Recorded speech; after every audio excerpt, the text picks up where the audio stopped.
Between Two Worlds, original title Ouistreham, out in theaters, new French film with Juliette Binoche, based on a book written by Florence Aubenas, which details her real-life experiences of going sort of undercover in a remote French town as a minimum wage worker, or actually not even minimum wage. She takes up gig work for super low money as a cleaner, janitor, whatever comes up from the unemployment office. Her intention is to cut herself off from her regular well-off existence and really become a working class person as research in order to experience this life and be able to understand it fully so that she can then properly write about it in her next book. But as she's integrating herself into the new situation, she quickly befriends the other people around her and comes to the realization that those are some of the most caring, sweet, good people out there. And so the conflict, of course, comes from her realization that one day this has to end. One day she has to leave, to go back to being her writing self. And what then?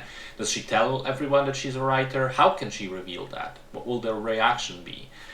So, in some ways, the film reminded me, at least initially, of Sorry We Missed You from Ken Loach from a couple of years back, in the way that it depicts the hardships and crushing realities of modern-day working-class people.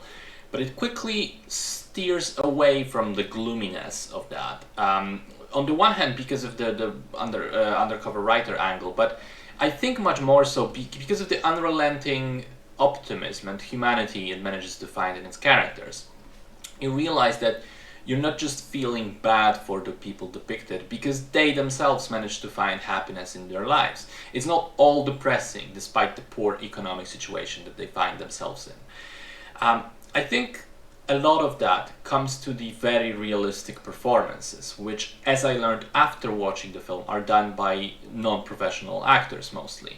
Aside from Juliette Binoche, of course, most of the people in the movie are actually people who work those sorts of jobs.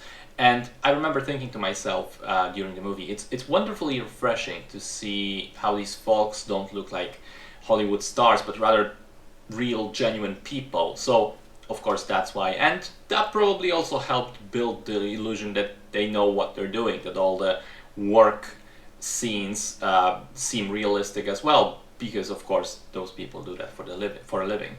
Binoche herself also manages to look ordinary and haggard through most of the film, and all of her, she gives a very subtle performance, and her micro expressions throughout the film are fantastic. It's a really class act with a very emotional couple of scenes towards the end, which are pretty heartbreaking. I liked it. I think it's a good film that manages to somehow do two seemingly opposite things. Shine a light on the hardships of cleaners and janitors and minimum wage workers and the absolutely dreadful conditions that they have to endure to stay afloat, and the totally human optimism that they all manage to somehow find in their lives, the fact that they're not just machines to be pitied, but real people with humor and hopes and dreams. Solid stuff.